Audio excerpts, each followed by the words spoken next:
The message arrived on a Tuesday morning. Every screen on Earth went dark at the same moment. Televisions, phones, computers, billboards, all of them flickered and died. For exactly 3 seconds, humanity held its breath. Then the screens came back to life, and everything changed forever. The creature that appeared was tall and beautiful in a terrible way. Its body seemed to be made of living crystal, shifting colors moving beneath its transparent skin like slow lightning. It had no face that humans could understand, just smooth surfaces and angles that caught light in ways that hurt to look at directly. "I am High Arbiter Selvan of the Velthari Dominion," the creature said. Its voice was cold and perfect, like ice breaking in a frozen lake. "Your species has been observed and judged. You have one planetary rotation to surrender completely and unconditionally. Your governments will dissolve. Your militaries will disarm. Your people will serve the Dominion as all conquered species serve." The creature paused.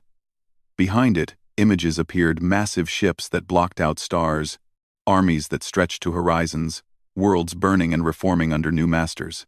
"We have conquered 200 star systems. 40 species kneel before us. None have ever resisted successfully. None ever will. This is not a negotiation. This is not a discussion.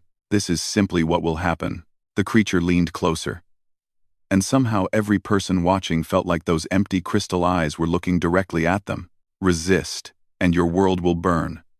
Your children will watch their parents die. Your cities will become dust. Your species will end not with dignity, but with screaming. You have seen what we are capable of. You know you cannot win." The screens went dark again. Then normal programming returned, as if nothing had happened. But nothing would ever be normal again. In the first minutes after the broadcast, the world waited for panic. News networks prepared for riots. Governments activated emergency protocols. Psychologists predicted mass hysteria, breakdown of social order, perhaps even civilization collapse. They were wrong. In New York City, a traffic jam dissolved as drivers simply pulled to the side of the road and got out of their cars. They didn't run. They didn't scream. They stood in the streets and looked up at the sky with expressions that news cameras couldn't quite understand. In Moscow, old veterans of forgotten wars gathered in public squares. They didn't speak much. They just nodded at each other with something that looked almost like satisfaction. In Beijing, factories that had been producing consumer electronics began quietly retooling. No one had given orders yet. The workers simply knew what was needed. In Sao Paulo, rival gang members who had been killing each other for decades met on neutral ground. They shook hands. They began talking about supply chains and territory, not for drugs, but for weapons manufacturing. Everywhere. The same strange calm. The same quiet focus. The same expression that psychologists would later struggle to name. It looked like anticipation. At the United Nations headquarters, representatives from every nation gathered for an emergency session. The room was chaos: translators shouting, diplomats arguing, everyone trying to speak at once. The noise built and built until Secretary General Amara Okonkwo stood up. She was a small woman from Nigeria, 63 years old, with gray hair and kind eyes. She had survived civil war, famine, and 3 assassination attempts. She had buried 2 children and rebuilt schools in war zones. Nothing in her life had prepared her for this moment, and yet somehow everything had. She began to laugh. It started small, just a chuckle that escaped before she could stop it. Then it grew, rolling out of her like something that had been trapped for a long time. The room went silent. Every eye turned to her. "They think we'll surrender," she said when she could speak again. Tears were running down her face, but she was smiling. "They think we'll panic and fall apart. They've conquered 40 species, and every single one of them probably did exactly that." She looked around the room at faces she had argued with for years, at enemies and rivals, and people she had genuinely hated. "They have no idea what they just did." The Russian ambassador spoke first. "Madam Secretary General, with respect, they have technology we cannot match. Ships we cannot fight. Weapons we cannot comprehend." "Yes," Amara agreed. "They do. Then what exactly are you suggesting? Amara walked to the window and looked out at the city. Somewhere out there, millions of people were not panicking. They were waiting. In 1939, a man named Winston Churchill said something that I think about often. He said that humans are the only creatures on Earth that can look into the future and see their own death, and then go toward it anyway. She turned back to face the room. Every species they've conquered probably looked at the Velthari and saw death. So they surrendered. They chose survival over everything else. And we won't? The Chinese delegate asked. We might die, Amara said simply. Probably many of us will. Perhaps all of us. But we will not kneel. We will not serve. And we will make them pay for every inch of ground, in blood and fire and screaming. The room was completely silent. Do you know what those aliens don't understand about humans? Amara continued. We've been doing this to each other since we climbed down from the trees. We invented war before we invented writing. We dropped nuclear bombs on our own cities. We built gas chambers and killing fields and weapons that could end all life on Earth. And we pointed them at ourselves. She smiled, and it was not a kind smile. They think they're bringing war to Earth. They're not. They're walking into the middle of a fight that's been going on for 10,000 years. And now, for the first time in human history, we have a reason to stop fighting each other. The American ambassador stood up slowly. What do you need from us? Everything, Amara said. Every soldier, every scientist, every factory, every resource, every grudge you've ever held against another nation. Let it go. Right now. Today. We have 1 year before they arrive. 1 year to do what humans do better than anything else in the universe. And what is that? Someone asked. Amara Okonkwo looked at the assembled leaders of humanity, and her eyes were bright with something that might have been joy. Prepare for war. Within hours, the world began to change. Old enemies signed treaties that would have seemed impossible the day before. Military secrets were shared freely. Scientists who had competed for decades began collaborating. Factories switched to weapons production without being asked. And everywhere, in homes and offices, in churches and bars, in hospitals and prisons, people looked up at the sky and smiled. The Velthari had expected terror. They had expected collapse. They had expected humanity to shatter like every other species had shattered. They had made a terrible mistake. Somewhere out in the cold darkness of space, a fleet was gathering to conquer Earth. They had no way of knowing that for the first time in 10,000 years, humanity had stopped pointing its weapons at itself. They had no way of knowing that every gun, every bomb, every brilliant and terrible invention that humans had ever created was now aimed in a single direction. They had no way of knowing that the most violent species in the galaxy had just been given a gift it never expected, a common enemy, and humanity smiled with anticipation. Kethra had studied 40 conquered species in her career. She knew their histories, their weaknesses, their breaking points.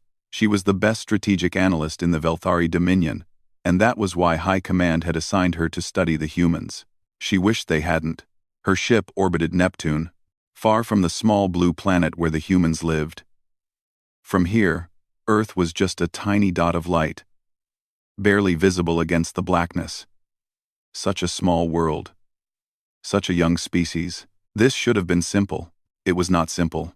Kethra sat in her research chamber, surrounded by floating screens that displayed human history. She had been reading for 6 days straight. She had not slept. She was not sure she would ever sleep well again. Computer, she said, her voice tired. Display human conflict timeline. Computer, she 70 town, the screen filled with red marks. So many red marks. Wars and battles and massacres stretching back as far as humans had recorded their own history. And before that, bones in the ground, with weapons still stuck in them. Violence written into the very foundation of their species. Kethra had studied the Mallory, a peaceful species of hive-mind insects. They had surrendered after one ship was destroyed. She had studied the Vorn, great philosophers who chose service over extinction. She had studied the Keth, who wept and begged and gave up everything they were just to survive. Humans were different. Computer, Kethra said, show me the conflict called World War II. The screens filled with images and data. Kethra forced herself to read, even though every word made her feel sick. The humans had killed 60 million of each other in just 6 years. They had built factories specifically designed to murder people, not enemies, but their own citizens. They had burned cities with fire falling from the sky. They had split the atom itself and used it to vaporize 2 cities full of civilians. And then, and this was the part that truly disturbed Kethra, they had rebuilt. They had recovered. The nations that had tried to destroy each other became allies within a generation. The species that had nearly ended itself simply kept going. Computer, show me the weapon called the nuclear bomb. The screen displayed a mushroom cloud rising over a place called Hiroshima. Below it, a city disappeared in light and fire. Kethra read the details, the heat that turned people to shadows on walls, the radiation that killed slowly over years, the children born twisted and wrong for generations after. Humans had invented this weapon. They had used it on themselves. And then they had built more. Thousands more. Enough to destroy their own planet many times over. Why? Why would any species do this to itself? Kethra pulled up more files. She read about something called the Cold War. When 2 human nations had pointed enough nuclear weapons at each other to end all life on Earth, and had lived that way for decades, not fighting, just waiting, ready to destroy everything at any moment. She read about their biological weapons, diseases created in laboratories that could kill millions. She read about chemical weapons that made people drown in their own lungs. She read about weapons so horrible that humans had banned them, not because they were weak, but because even humans thought they were too cruel. And then, impossibly, she read about how they had used those banned weapons anyway. Computer, Kethra said, her voice shaking slightly. Show me human evolution. The screen changed to display the history of the human species. Kethra read about how they had evolved on a planet that actively tried to kill them. Earthquakes, volcanoes, ice ages, predators with claws and teeth and venom, diseases that swept across continents like fire, and humans had survived all of it, more than survived. They had conquered their own planet. They had killed every predator that threatened them. They had built shelters against every disaster. They had cured diseases and crossed oceans and climbed mountains that should have killed them. They were persistence predators, the file said. They didn't outrun their prey like other hunters. They simply followed it, walking steadily, never stopping, until the animal collapsed from exhaustion. Then they killed it. They had hunted mammoths to extinction this way. Giant creatures that weighed more than Velthari war vehicles, brought down by small primates who simply refused to stop chasing them. Kethra thought about the Velthari invasion plan. Quick strike. Overwhelming force. Demand, surrender. What happened when you used those tactics against a species that didn't know how to stop? She pulled up more files. Human psychology. Human behavior. Human strangeness. They ate capsaicin, a chemical that caused pain. They consumed it recreationally, competing to see who could eat the most painful food. They called it spicy, and they enjoyed it. They drank alcohol, a poison that damaged their brains. They drank it to celebrate, to mourn, to relax. They knew it was killing them, and they did it anyway. They engaged in something called extreme sports, throwing themselves off cliffs, out of aircraft, into dangerous waters. Not for survival. For fun. They had a concept called spite. Kethra read the definition 3 times before she understood it. Humans would hurt themselves if it meant hurting an enemy more. They would accept pain, accept death, accept anything, just to deny victory to someone they hated. What kind of species was this? Kethra found an old photograph in the files. It was from something called World War I. Another of their great, self-inflicted wounds. The image showed human soldiers sitting in a trench, surrounded by mud and death and destruction. Millions had already died in that war. Millions more would die before it ended. The soldiers in the photograph were smiling. Kethra stared at that image for a long time. She tried to understand the expression on their faces. They knew they might die. They knew their situation was terrible. They were cold and hungry and watching their friends get killed around them, and they were smiling. It wasn't madness. It wasn't denial. It was something else. Something that Kethra had never seen in any species before. It looked almost like joy. She began writing her report to High Command. Her hands shook as she formed the words. Recommendation. Do not engage this species. Do not invade their world. Select another target. The humans are not like other conquered species. They do not fear death the way others do. They do not break the way others break. They have been practicing for war since before they had language to describe it. She attached files, evidence, statistics, the long, bloody history of human conflict. They will not surrender, she wrote. They will fight. And even if we win, even if we burn their planet and kill billions of them, the survivors will keep fighting. They will teach their children to fight. They will build weapons from rubble and attack us with their bare hands if they must. She paused, looking at the photograph of the smiling soldiers again. I have studied 40 species. All of them wanted to live more than they wanted to fight. Humans are different. They will die rather than submit. They will burn their own cities to deny us resources. They will sacrifice themselves by the millions just to hurt us. She finished her report with a single line. This species does not know how to surrender. This species was built for war. If we attack them, we will awaken something that should have stayed sleeping. Kethra sent the report to High Command and waited. The response came the next day. Her concerns were dismissed. The Velthari had superior technology, superior numbers, and 200 years of conquest. They had never lost. What could primitives with one planet possibly do? The invasion would proceed as planned. Kethra read the dismissal and felt something she had never felt before. It took her a while to identify the emotion. It was fear. She looked at Earth, that tiny blue dot hanging in the darkness, and she understood something that High Command did not. The Velthari were not bringing war to humanity. They were releasing it. Admiral Torek had conquered 11 worlds. He had never felt doubt before a battle.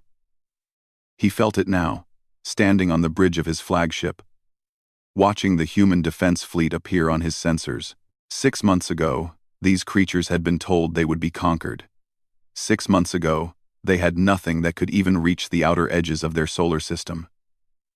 Now, somehow, they had built a fleet. It was not a large fleet, perhaps 200 ships, most of them small and ugly, and clearly built in a hurry. The Velthari had 500 warships, each one carrying weapons that could crack planets. This should not be a battle. This should be an execution. So why did Torek feel afraid? Admiral, his tactical officer reported, the human ships are holding position near the asteroid field. They're not retreating. Now. Of course they're not, Torek said quietly. He had read Kethra's reports, even though High Command had dismissed them. He knew what they were facing. They don't know how to retreat. He opened a communication channel to the human fleet. Perhaps he could end this without bloodshed. Perhaps they would see reason. A human face appeared on his screen. A woman with dark skin and gray hair in a military uniform. She looked tired but calm. This is Admiral Torek of the Velthari Dominion, he said. You are outnumbered and outmatched. Your weapons cannot penetrate our shields. Your ships cannot match our speed. Surrender now, and your crews will be spared. The woman smiled. It was the same smile Kethra had described in her reports, the smile of the soldiers in the trenches. This is Admiral Chen of the United Earth Fleet, she replied. We've been waiting for you. We've been getting ready for you. And I need to tell you something important. What is that? We're not here to win. We're here to teach you what you're dealing with. The communication ended. The human ships began to move. The first hour of the battle went exactly as Torek expected. Velthari energy weapons tore through human ships like paper. Human missiles and projectiles bounced off Velthari shields without effect. Dozens of human ships died in the opening minutes. Their crews vaporized before they could even understand what had happened. Torek watched the destruction with satisfaction. This was how conquest was supposed to go. This was the natural order. Then, something strange happened. The human ships didn't retreat. The survivors didn't scatter or try to surrender. Instead, they pressed forward, pushing deeper into the Velthari formation, dying by the dozens, but refusing to stop. "Admiral," the tactical officer said, confusion in his voice. "They're targeting our engines. Not our weapons. Not our bridges. Our engines." Torek frowned. That made no tactical sense. Engines could be repaired. Why would they? A human ship, burning and broken, its crew certainly dead or dying, suddenly accelerated to impossible speed. It wasn't heading for safety. It was heading directly for a Velthari carrier. "They've overloaded their reactor," Torek realized. "They're using themselves as missiles." The human ship hit the carrier at a significant fraction of light speed. The explosion was enormous. The carrier, a ship that had survived 100 battles, broke apart in seconds. Across the battlefield, other human ships began doing the same thing. Crews who knew they were doomed pointed their dying vessels at Velthari ships and pushed their engines past all safety limits. They didn't try to escape. They didn't try to survive. They turned themselves into weapons. "How many ships have we lost?" Torek demanded. 47, Admiral. And, counting, 47 ships, in an hour. The Velthari hadn't lost 47 ships in the last decade of conquest. "Sir," the tactical officer said, his voice shaking, "I'm receiving a transmission from one of the human ships." Torek accepted the transmission. On his screen appeared a human male, young, bleeding from a wound on his head. Behind him, fires burned and alarms screamed. His ship was dying around him. "Velthari vessel," the human said. "I want you to see this. I want you to remember this. Your ship is destroyed," Torek said. "Surrender, and we will rescue your crew." The human laughed. Blood ran down his face, but he laughed anyway. "Surrender? You don't understand. We waited 10,000 years for you.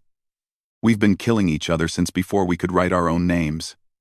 We built weapons that could end our own world. We pointed them at ourselves." He leaned closer to the camera. "And now you show up? And you think you're scary? You think you're a threat? You are dying," Torek said. "I know," the human replied. "I'm going to die killing you. That's not a tragedy, Admiral. That's a victory. That's what we do. That's what we've always done." He reached for something off-screen. "Here's your first lesson about humanity. We don't know how to lose. We don't know how to give up. We will chase you across the galaxy if we have to. We will spend 1,000 years hunting you down. We will sacrifice everything we have to hurt you." His hand found what it was looking for. A lever. A switch. Something that would end his life and, if he was lucky, take some enemies with him. "Welcome to Earth," he said. "We've been looking forward to this." The transmission ended. A moment later, his ship exploded against a Velthari destroyer. The battle lasted 6 more hours. When it was over, the Velthari had won. The human fleet was destroyed. Almost every ship gone. Almost every crew dead. It should have felt like victory. It didn't. Torek stared at the casualty reports. 153 Velthari ships destroyed. 30% of his fleet. Gone in a single engagement. Against primitives. Against a species that had never fought in space before. They had captured some human survivors. Torek ordered them interrogated, hoping to understand how they had done so much damage. The reports that came back disturbed him deeply. The humans wouldn't break. They sat in their cells and smiled at their captors. They made jokes. They asked questions about Velthari culture and history, as if they were the ones conducting the interrogation. When threatened with pain, they laughed. When threatened with death, they shrugged. One prisoner, a young woman who had been pulled from a destroyed ship, told her interrogator something that Torek would never forget. "You think this is the end? This was just the beginning. The people back home are watching what happened here. They're learning.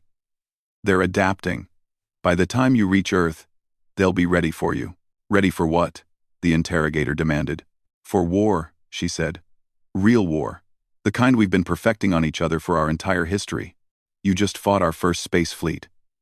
We built it in 6 months. Imagine what we'll have in another 6 months. Imagine what we'll have in a year." She smiled that terrible smile that Torek was beginning to hate. "You should have stayed home. You should have picked someone else. Because you just made humanity angry. And trust me, that's the last thing in the universe you want."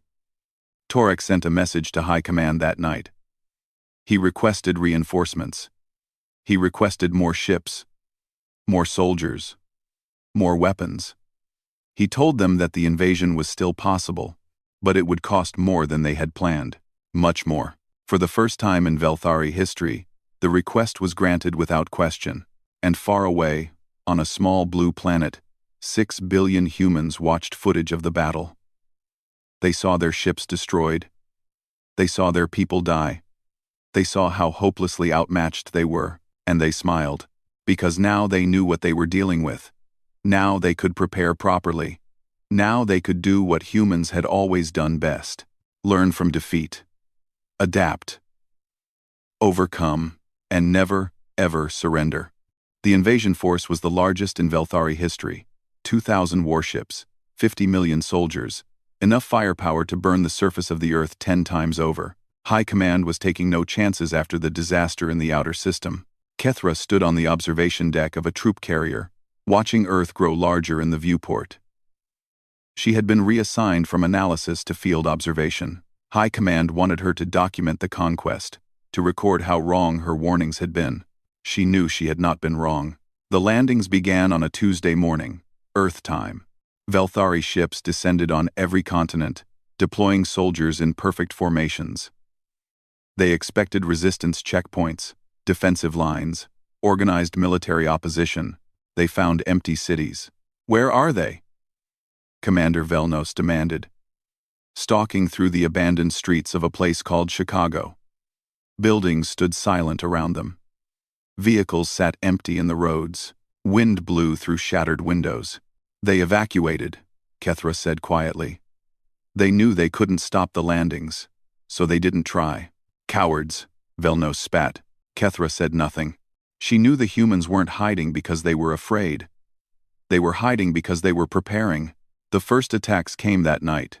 A Velthari patrol was moving through a residential area when a building exploded. Not from orbital bombardment or energy weapons, from crude chemical explosives, packed into the walls, triggered by a human hiding in a basement half a mile away. 20 soldiers died in an instant. Before the survivors could regroup, gunfire erupted from a dozen directions. Humans appeared in windows, on rooftops, behind burned-out vehicles. They fired their primitive projectile weapons, and Velthari soldiers began to fall. "Return fire," the patrol leader screamed. "Find them." But the humans were already gone. By the time the Velthari oriented themselves, the attackers had melted back into the shadows, into the tunnels beneath the city, into hiding places that they knew and the invaders didn't. This became the pattern of the war. The Velthari controlled the sky. They controlled the major roads and strategic points. They had superior firepower, superior technology, superior numbers. And none of it mattered. The humans didn't fight like any species the Velthari had conquered before. They didn't form armies to be destroyed. They didn't defend positions to be overwhelmed. They struck from darkness and vanished. They planted traps that killed soldiers days after they were set. They turned every building into a potential fortress, every street into a potential ambush. Kethra walked through a captured city and saw Velthari soldiers jumping at shadows. They had conquered dozens of worlds, but they had never faced anything like this. The humans weren't just fighting, they were enjoying it. She saw it in the messages they left painted on walls. Taunts, jokes, crude drawings mocking the Velthari. She saw it in the way captured humans smiled during interrogation. She saw it in the way they celebrated their small victories, even when they knew the war was hopeless. 1 month into the ground invasion, Kethra witnessed something that would haunt her forever. A Velthari commander had captured a human city after days of brutal fighting. He assembled the surviving civilians in the main square, expecting to process them for labor camps. The humans stood in ragged lines: old people, children, wounded fighters who could barely stand. Your resistance is over, the commander announced. Your city belongs to the Dominion. You will serve us now. A human woman stepped forward. She was perhaps 60 years old, with gray hair and a face lined with exhaustion. But her eyes were bright and hard. This city doesn't belong to you, she said. I have 1,000 soldiers and orbital support, the commander replied. What do you have? The woman smiled. We have this, she said, and pressed a button hidden in her hand. The city began to burn. The humans had wired their own buildings with explosives. They had rigged their own infrastructure to collapse. They had prepared to destroy everything they had, rather than let the enemy use it. Kithra watched in horror as fires spread through the city, as buildings crashed down, as the humans stood calmly in the square, while their home burned around them. They had chosen destruction over surrender. They had chosen ash over servitude. Why? Kethra screamed at the woman as soldiers dragged her away. Why would you destroy your own city? The woman looked back at her, flames reflected in her eyes. Because it's ours, she said simply. And you can't have it. 2 months into the invasion, Velthari morale began to crack.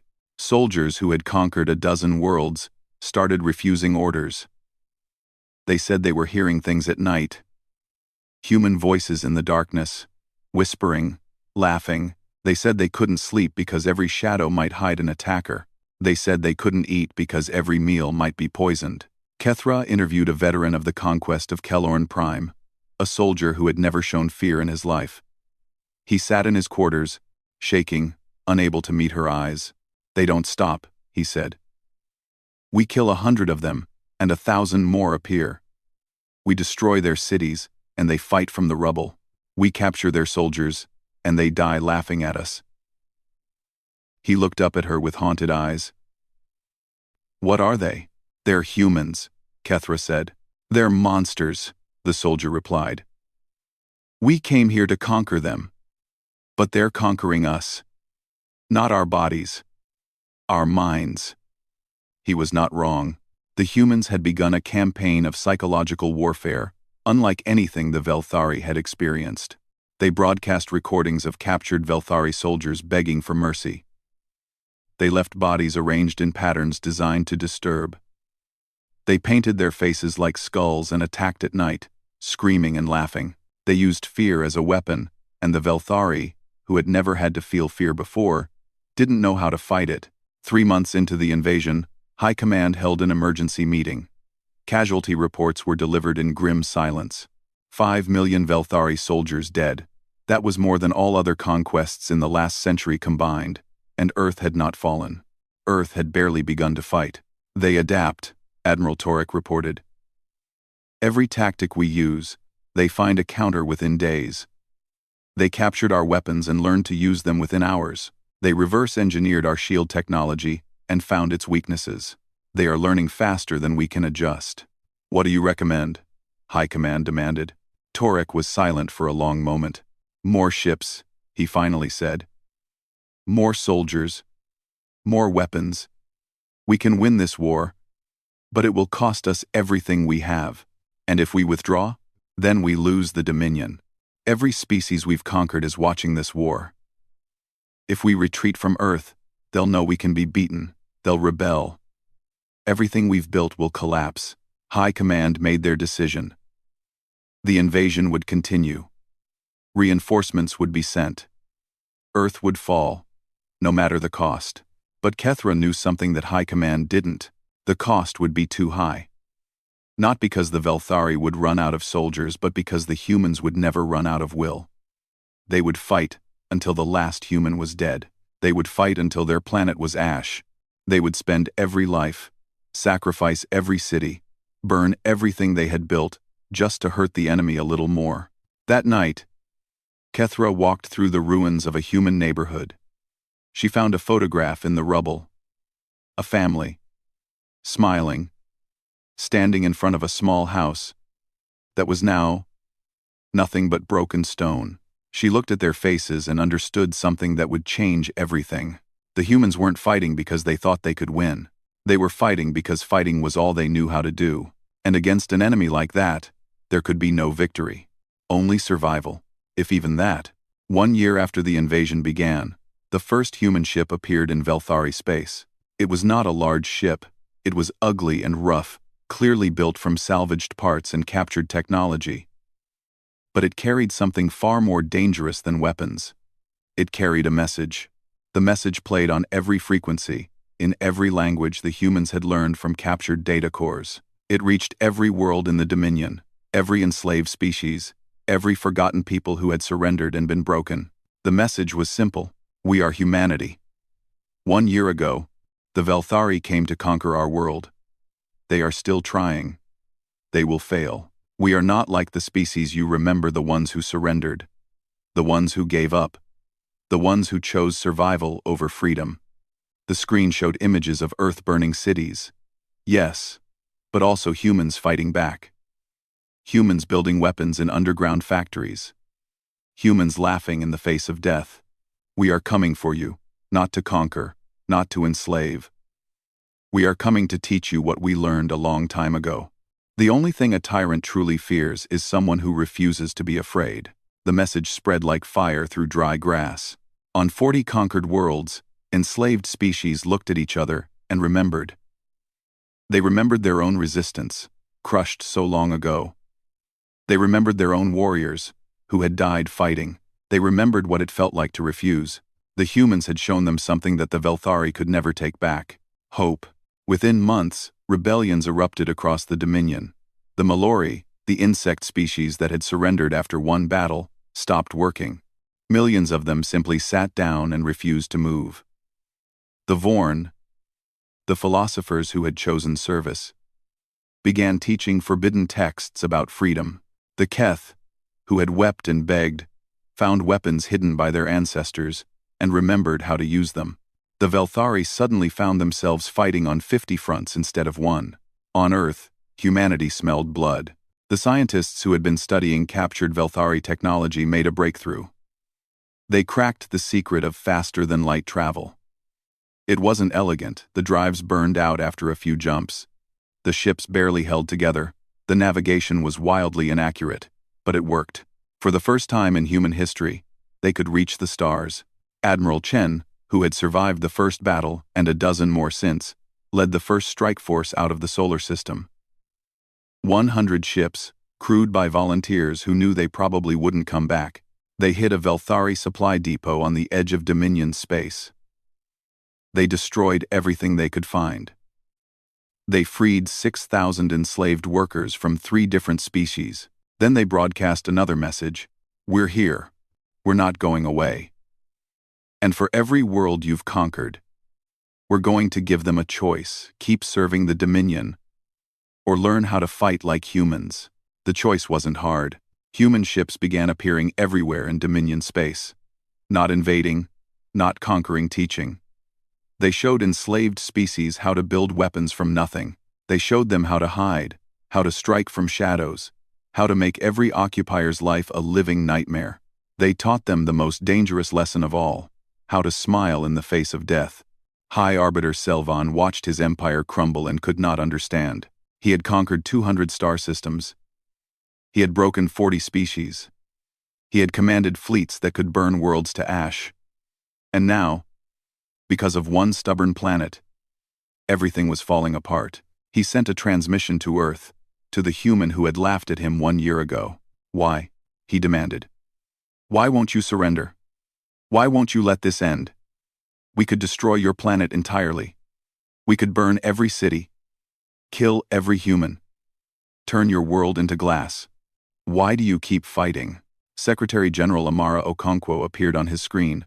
She looked older than she had a year ago, tired, worn, scarred by the weight of leading her species through hell. But her eyes were still bright. You want to know why we smiled when you declared war, she said. I'll tell you. She leaned forward. For 10,000 years, we fought each other. Not because we had to, but because we couldn't stop. We split into tribes and nations and factions. We invented new ways to kill because the old ways weren't enough. We built weapons that could end all life on our planet and pointed them at ourselves. Selvan listened in silence. We knew something was wrong with us. We knew we were broken somehow. That other species, if they existed, wouldn't be like this. We were ashamed of what we were, the violence in our blood, the darkness in our hearts, the part of us that loved war even when we hated it. She smiled that terrible, beautiful smile that had haunted Velthari nightmares for a year. And then you showed up, an enemy from the stars, a threat to our entire species. And for the first time, we had a target that wasn't ourselves. She stood up, and Selvan saw the scars on her hands, the marks of a leader who had fought alongside her people. You gave us the greatest gift anyone has ever given humanity. You united us. You gave us purpose. You let us turn everything we are, all that violence, all that rage, all that terrible creativity on something that actually deserved it. We are not evil, Selvan protested. We are bringing order to the galaxy. We are creating stability. You're creating slaves, Amara replied. And we've always hated slavers. That's one thing we managed to figure out, even with all our problems, that some things are worth dying for, and freedom is at the top of the list. Your species will be destroyed, Selvan said. Even if we fall, we will take you with us. Maybe, Amara admitted. Probably not, but maybe. It doesn't matter. Because even if you kill every last one of us, you've already lost. You showed the galaxy that you can be hurt. You showed 40 conquered species that resistance is possible. That fire is still burning, and it's going to burn your dominion to the ground with or without us. She looked directly into the camera, and Selvan felt something he had never felt in his long life. Fear. You wanted to know what we are, Amara said. We're the species that learned to love war. We're the species that survived everything our own planet could throw at us. We're the species that split atoms and walked on moons and built machines that could think. She smiled one last time. We are the monster that monsters fear. And you woke us up. The transmission ended. 3 months later, the Velthari Dominion sued for peace. It was not a surrender. Humans didn't want slaves or subjects. It was a treaty, negotiated by Kethra, who had become the first Velthari to truly understand humanity. The Dominion would release all conquered species. Reparations would be paid. War crimes would be answered for. In exchange, humanity would stop. The galaxy watched as the treaty was signed. 40 species stood free for the first time in generations. They looked at the humans, small, fragile, short-lived creatures, and they understood. They had been saved by monsters. Monsters who had chosen to use their darkness for something good. Kethra spent her final years on Earth, serving as ambassador. She walked through rebuilt cities and watched human children play in parks that had been battlefields. She saw the statues raised to the fallen, the memorials to those who had died so that others could live. One day, she stood in a museum dedicated to the war. A young human guide was explaining the early battles to a group of children. Were you scared? One child asked. When the aliens came? The guide, an old woman who had been a resistance fighter, thought for a moment. No, she said finally. We weren't scared. We were ready. Ready for what? The old woman smiled. It was the same smile that Kethra had seen in that ancient photograph. All those years ago. The smile of soldiers in trenches, surrounded by death, writing letters home, ready to be ourselves, she said. All the way.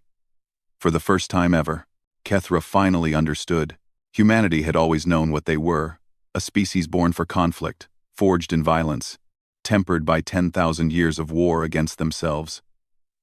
They had been ashamed of it, had tried to deny it, had dreamed of peace they could never quite achieve. And then the Velthari had come, and humanity had been allowed to stop pretending. That was why they had smiled.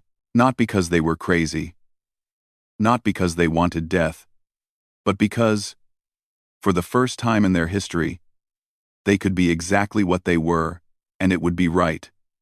It would be good. It would be necessary. The Velthari had declared war on Earth, and humanity had smiled with anticipation, because they had been waiting for this moment for 10,000 years, and they had been ready.